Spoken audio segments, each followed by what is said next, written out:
Eklavya welfare का mission. Eklavya welfare का मुख्य मिशन समाज में शिक्षा, स्वास्थ्य और रोजगार को बढ़ावा देना है तथा सामाजिक न्याय के लिए लोगों को एकजुट करते हुए उनके अंदर समता व बंधुत्व की भावना पैदा करना है। इस दिशा में संगठन निरंतर सक्रिय भी है और विगत कुछ वर्षों में टीम ने इन क्षेत्रों में रचनात्मक कार्य करते हुए विभिन्न उपलब्धियां भी अर्जित कर ली हैं। एकलव्य वेलफेयर का टीम वर्क में विश्वास है और समाज में एक ऐसे प्रभावी सिस्टम के निर्माण की दिशा में अग्रसर है जिसके परिणाम स्वरूप व्यक्तिवाद या परिवारवाद से ऊपर उठकर सामाजिक व राजनैतिक उत्थान में अपनी भागीदारी सुनिश्चित हो सके। एकलव्य वेलफेयर का विजन वर्तमान समय में निषाद समुदाय की प्रत्येक क्षेत्र में दिशा और दशा किसी से छिपी नहीं है। स्थिति इतनी दयनीय है जिसे शब्दों में बयां नहीं किया जा सकता। क्या आप जानते हैं कि आखिर इसका जिम्मेदार कौन है या इसके पीछे कौन से ऐसे कारक हैं जो इस समुदाय के विकास में बाधक हैं? आपको बताते चले कि इसका प्रमुख कारण शासन प्रशासन में हमारी भागीदारी जो 0 के बराबर ही है। आजादी का 75वां वर्ष चल रहा पर आज भी हमारा समाज शिक्षा, रोजगार, सामाजिक न्याय एवं तमाम ऐसे सामाजिक, राजनैतिक व आर्थिक मुद्दे हैं जिसके लिए संघर्षरत है। कतिपय मुद्दों के लिए एकलव्य वेलफेयर सोसाइटी सकारात्मक एवं संवैधानिक विचारधारा के साथ जमीनी स्तर पर कार्य कर रहा है और कुशल रणनीति को भी अंतरिम रूप दे चुका है। कहने में कम, कार्य करने में ज्यादा विश्वास रखने वाले इस संगठन का विजन अत्यंत व्यापक है, फिर भी कुछ बिंदुओं पर परिचर्चा करना नितांत आवश्यक है क्योंकि समाज को सक्षम एवं सशक्त बनाने में इनका अहम योगदान होगा। शिक्षा, समाज को विकास की मूलधारा से जोड़ने के लिए शिक्षा ही एक मूल मंत्र है। इस सत्यता को हमें स्वीकार करना ही होगा। आज के इस आधुनिक काल में हमारे समाज की मुख्य चिंता का विषय शिक्षा ही है। आपको जानकर हैरानी होगी कि जिस समाज में हम रह रहे हैं, जिसे अत्यंत पिछड़ा समाज कहना कोई अतिशयोक्ति नहीं होगी, क्योंकि उत्तर प्रदेश में मछुआ समुदाय, अति पिछड़ी जाति की सभी उपजातियां, जिनकी अधिकांश आबादी का लगभग 1/4 भाग केवल प्राथमिक शिक्षा के पश्चात ही पाई छोड़ देता है। यही नहीं, शेष माध्यमिक, उच्च एवं व्यावसायिक शिक्षा तक पहुंचते पहुंचते इनका प्रतिशत 10 से भी कम हो जाता है। जाहिर सी बात है, यह सब हमारे समुदाय में ही हो रहा है। इस समस्या से निजात दिलाने के लिए एकलव्य वेलफेयर सोसाइटी विगत वर्षों से उन्नतशील विचारधारा के साथ सकारात्मक प्रयास कर रहा है। समय समय पर संगठन की टीम शहरी एवं ग्रामीण स्तर पर विद्यार्थियों के साथ साथ अभिभावकों को जागरूक करके उनकी उचित करियर काउंसलिंग करना, मेरिटोरियस एवं संसाधनहीन बच्चों को चिन्हित करके उन्हें सम्मानित, प्रोत्साहित व स्कॉलरशिप प्रदान करना, मेधावी विद्यार्थियों जिन्होंने अपना स्नातक उत्तीर्ण कर लिया है उन्हें देश की प्रतिष्ठित प्रशासनिक तैयारी करवाने वाली कोचिंगों में दाखिला दिलाकर उनकी फीस प्रतिपूर्ति करने का कार्य किया है। हाल ही में गोरखपुर में शिक्षा के लिए नाव से बाढ़ के पानी को पार कर स्कूल जाने वाली बेटी संध्या साहनी को सर्वप्रथम संगठन ने ही स्मार्टफोन एवं प्रोत्साहन सर्टिफिकेट देकर सम्मानित करने का कार्य किया, जो आज रोल मॉडल बनी हुई है। आगामी समय में और भी तमाम सकारात्मक सक्रिय रणनीति के साथ इसे समाज के जन जन तक ले जाने के लिए एकलव्य वेलफेयर प्रतिबद्ध है। रोजगार, आज के इस प्रतियोगी युग में रोजगार हासिल करना दुर्लभ कार्य बनता जा रहा है। उस पर ये निष्क्रिय सरकारें जल, जंगल एवं जमीन पर से अत्यंत पिछड़े आदिवासियों, दलितों तथा किसानों का मालिकाना हक, अधिकार छीनकर अपने चहेते मुनाफाखोरों के हाथों में सौंपती जा रही है। सूचना, तकनीकी एवं सेवा के क्षेत्र को भी बहुराष्ट्रीय कंपनियों के हाथों में देते हुए इस क्षेत्र में भी अवसर अत्यंत सीमित कर दिए हैं। ऐसे में रोजगार को समाज का मुख्य प्रश्न बना देने के लिए जागरूकता अभियान चलाते हुए सरकारों पर दबाव बनाने के लिए एकलव्य वेलफेयर के साथ संगठित कदम बढ़ाना न्यायोचित होगा। विगत वर्षों से संगठन ने बहुत से युवाओं को योग्यतानुसार उचित सहयोग करके रोजगार दिलवाने का कार्य किया है। निकट भविष्य में इसे अत्यधिक प्रभावी बनाने के लिए सक्रियता से प्रयासरत है।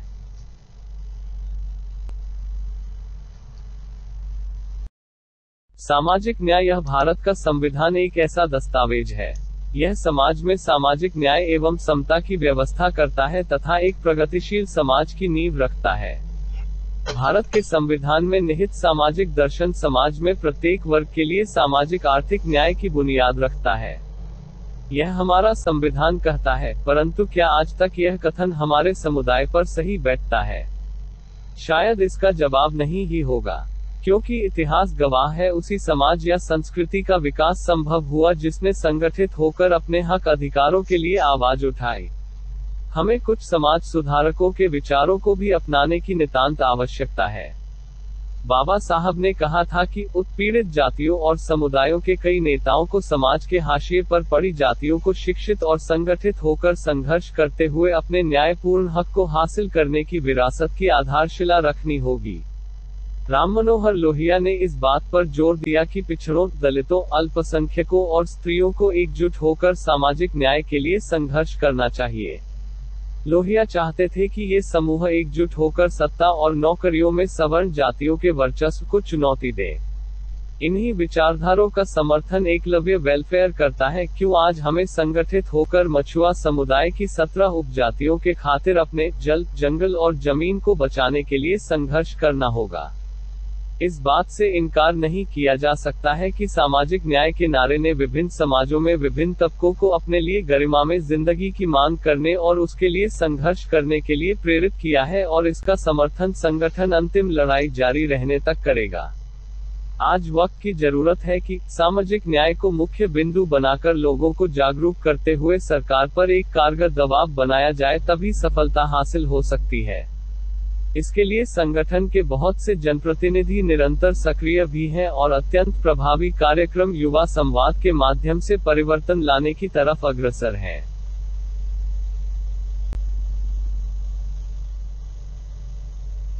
एकलव्य वेलफेयर का सामाजिक योगदान व उपलब्धियां। एकलव्य वेलफेयर एक ऐसा सामाजिक संगठन जो विगत कई वर्षों से अपनी सामाजिक जिम्मेदारियों को उत्तरदायित्व समझकर भली भांति बिना चंदा लिए हुए ईमानदारी पूर्वक निभा रहा है। गिनाने को तो तमाम ऐसे सामाजिक योगदान हैं जिन्हें प्रदर्शित करने में वक्त लगेगा, इसीलिए यह संगठन उपलब्धियों को गिनाने में नहीं बल्कि कार्य करने में विश्वास रखता है। फिर भी आप लोगों के मध्य कुछ अति महत्वपूर्ण कार्यों को बताने जा रहा हूं, जिसका एक ही आशय है कि अन्य संगठन एवं व्यक्ति अपने सामाजिक कर्तव्यों को निभाने के लिए प्रेरित हों। पिछले 5 वर्षों से एकलव्य वेलफेयर टीम द्वारा निरंतर सामाजिक गतिविधियों, शिक्षा, रोजगार व सामाजिक जन जागरूकता की दिशा में सक्रिय भागीदारी निभाई जा रही है, जिसमें हर साल लाखों रुपए समाज के उत्थान हेतु एकलव्य वेलफेयर टीम द्वारा खर्च किया जाता रहा है। वर्ष 2020 में एकलव्य वेलफेयर टीम द्वारा वीरांगना बहन फूलन देवी जी का पैतृक आवास व स्मारक का भी निर्माण लगभग 8.5 लाख रुपए खर्च करके कराया गया। वर्ष 2021 में निषाद मंदिर गोरखपुर में शौचालय, बाथरूम व फर्श का निर्माण लगभग 2.5 लाख रुपए खर्च करके एकलव्य वेलफेयर टीम द्वारा कराया गया।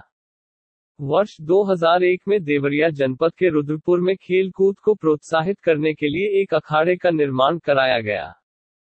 उत्तर प्रदेश के तमाम जिलों में युवा संवाद कार्यक्रम के माध्यम से एकलव्य वेलफेयर की टीम द्वारा निरंतर शिक्षा और रोजगार की दिशा में युवाओं व बच्चों को मार्गदर्शन, करियर काउंसलिंग व स्कॉलरशिप के माध्यम से आर्थिक सहयोग किया जा रहा है। हर वर्ष विभिन्न जिलों में इसके लिए समय समय पर बड़े बड़े आयोजन भी किए जाते हैं। कोरोना जैसी वैश्विक महामारी के दौरान एकलव्य वेलफेयर की टीम के डॉक्टर्स एवं कार्यकर्ताओं ने अपने जीवन की परवाह किया बिना मानवता और सामाजिकता का परिचय देते हुए अभूतपूर्व कार्य किया। राजनीतिक पार्टी का मिशन एवं विजन। जैसा कि विगत 5 वर्षों से एकलव्य वेलफेयर की टीम उत्तर प्रदेश की समस्त जनपदों में सामाजिक भागीदारी सुनिश्चित कराने एवं समाज के लोगों को जागरूक करने हेतु निरंतर दौरा कर रही है। इसी दौरान संगठन ने अपने सामाजिक उत्तरदायित्वों को निभाने में बिल्कुल ही कोताही नहीं बरती। विभिन्न प्रबुद्ध एवं युवाओं के साथ संवाद करने के दौरान विचार आते रहे जिन्हें प्रमुखता से संकलित किया गया, जिसका यह निष्कर्ष निकला कि जब तक हमारी राजनीतिक भागीदारी सुनिश्चित नहीं होगी तब तक हमारे समाज का विकास होना संभव नहीं, जिसकी परिकल्पना अति पिछड़ा समाज खासकर निषाद समुदाय कर रहा है। आज हमारे समाज के बहुत से राजनीतिक दल बन चुके हैं जिनकी न कोई विचारधारा है और न ही कोई स्थायित्व। ऐसे दल केवल समाज को बेचकर अपना और अपने परिवार का पेट भरने का काम कर रहे हैं। जिनकी सोच सिर्फ धन कमाना और समाज के उत्थान से उनका दूर दूर तक कोई संबंध नहीं है। समाज की इस दशा को देखकर संगठन के शीर्ष पदाधिकारियों को इससे अवगत कराया गया और राष्ट्रीय कार्यकारिणी की सामाजिक तथा राजनीतिक दशा व दिशा पर एक बैठक का आयोजन किया गया। बैठक के दौरान सर्वसम्मति से एक ऐसे राजनीतिक दल के गठन का प्रस्ताव रखा गया जिसके बिंदु इस प्रकार हैं। पार्टी की भारत के संविधान में सच्ची श्रद्धा एवं निष्ठा होगी। पार्टी भारतीय लोकतंत्र, धर्मनिरपेक्षता और समाजवाद में आस्था एवं विश्वास रखेगी। इसका विश्वास एक ऐसी राजनीतिक व्यवस्था में होगा जिसमें आर्थिक एवं राजनीतिक सत्ता का विकेंद्रीकरण निश्चित रूप से हो। पार्टी धर्मनिरपेक्ष राज्य की अवधारणा को स्वीकार करेगी तथा धर्म पर आधारित राज्य पर आस्था रखने वाले किसी भी व्यक्ति अथवा संगठन का समर्थन नहीं करेगी। भारतीय संविधान द्वारा प्रदत्त समान अवसर के नियमों में पार्टी का अटूट विश्वास रहेगा, किंतु पिछड़ों, अत्यंत पिछड़ों, अनुसूचित जाति, अनुसूचित जनजाति, अल्पसंख्यकों और महिलाओं के लिए विशेष अवसर उपलब्ध करवाएगी। पार्टी लोकतंत्रात्मक व्यवस्था का पुरजोर समर्थन करेगी एवं व्यक्तिवाद और परिवारवाद से मुक्त रहेगी। पार्टी अत्यंत पिछड़े एवं दलित अल्पसंख्यक समाज के साथ सभी समुदाय की सभी उपजातियों के उत्थान हेतु समान अवसर दिलाने के लिए संघर्ष करेगी एवं उनके विकास के लिए अहम भूमिका निभाएगी। राजनीतिक तैयारी। जैसा उपरोक्त बिंदुओं के माध्यम से इंगित किया जा चुका कि विगत वर्षों से एकलव्य वेलफेयर का सामाजिक दायरा इतना बढ़ रहा है जिसके परिणाम स्वरूप उत्तर प्रदेश के सभी जनपद में संगठन की टीमें काम कर रही हैं। इस राजनीतिक दल का गठन भी विभिन्न जनपदों में संगठन के कार्यकर्ताओं एवं जनता के बीच के रुझान की वजह से किया जा रहा है। उम्मीद है कि महीने के अंदर ही पार्टी के नाम का अप्रूवल भी निर्वाचन आयोग से मिल जाएगा, परंतु इसके पूर्व ही प्रदेश के विभिन्न मंडलों एवं जनपदों में पदाधिकारियों का मनोनयन करके जिम्मेदारियां दी जा रही हैं। जनपद के पदाधिकारी तेजी से विधानसभा, सेक्टर एवं बूथ स्तर पर मजबूती से टीमों का गठन शुरू हो चुका है। शीघ्र ही टीम गठन का कार्य अंतिम चरण पर होगा। इसी दौरान चुनाव लड़ने वाले कैंडिडेट्स को भी चिन्हित करने का काम किया जा रहा है और इनके नामों की घोषणा शीघ्र ही आने वाले समय में कर दिया जाएगा। उत्तर प्रदेश की राजनीति में एंट्री प्लान 2022। उत्तर प्रदेश एक ऐसा राज्य है जिसे राजनीति की पाठशाला कहना कोई अतिशयोक्ति बात नहीं होगी। यहां से देश की सभी राजनीतिक पार्टियां अपना स्थायित्व मजबूत करने के लिए प्रवेश करती हैं, क्योंकि देश की सबसे बड़ी पंचायत पर राज करने का रास्ता यहीं से गुजरता है।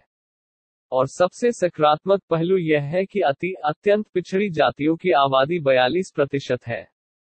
प्रदेश की 403 सीटों में से लगभग 3/4 सीटें अत्यंत पिछड़ी जातियों की बाहुल्य सीटें हैं, जहां से लगभग अधिकाधिक जनप्रतिनिधि सामान्य वर्ग से चुने जाते हैं। अत्यंत पिछड़ी जातियों के वोट से सामान्य जाति के प्रतिनिधि अपने समुदाय का चहुमुखी विकास तो कर लेते हैं, परंतु अत्यंत पिछड़ी जातियों को अपने दशा दुर्दशा पर रो कर अपने भाग्य को कोसने के लिए भाग्य भरोसे छोड़ देता है। हमारे संगठन का यह मानना है कि जब तक इन जातियों की आबादी के अनुसार राजनीति में भागीदारी नहीं होगी, तब तक इन्हें शैक्षिकी, सामाजिक एवं आर्थिक क्षेत्रों में विकास से कोसों दूर रहना पड़ेगा। हमारा संगठन इन जातियों को प्रशिक्षित करके अपना हक अधिकार लेने हेतु दृढ़ संकल्पित है।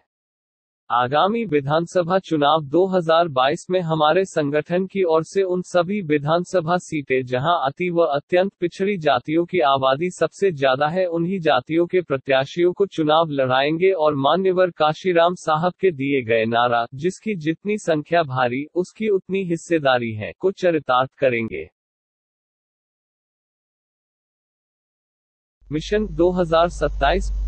उत्तर प्रदेश के 2027 के चुनाव तक पार्टी लोकप्रियता के उच्च शिखर पर होगी। इसके लिए हमें भावी एवं सकारात्मक कार्य योजना पर निरंतर कार्य करना होगा और ऐसे प्रोफेशनल्स तथा रणनीतिकारों की सेवाएं लेनी होंगी जो प्रॉपर रूप में अपने अनुभवों का प्रयोग करके पार्टी एवं इसके नेतृत्व को निरंतर धार देने का कार्य करे। परिणाम स्वरूप पार्टी अपने लक्ष्यों को प्राप्त करने में सफल होगी।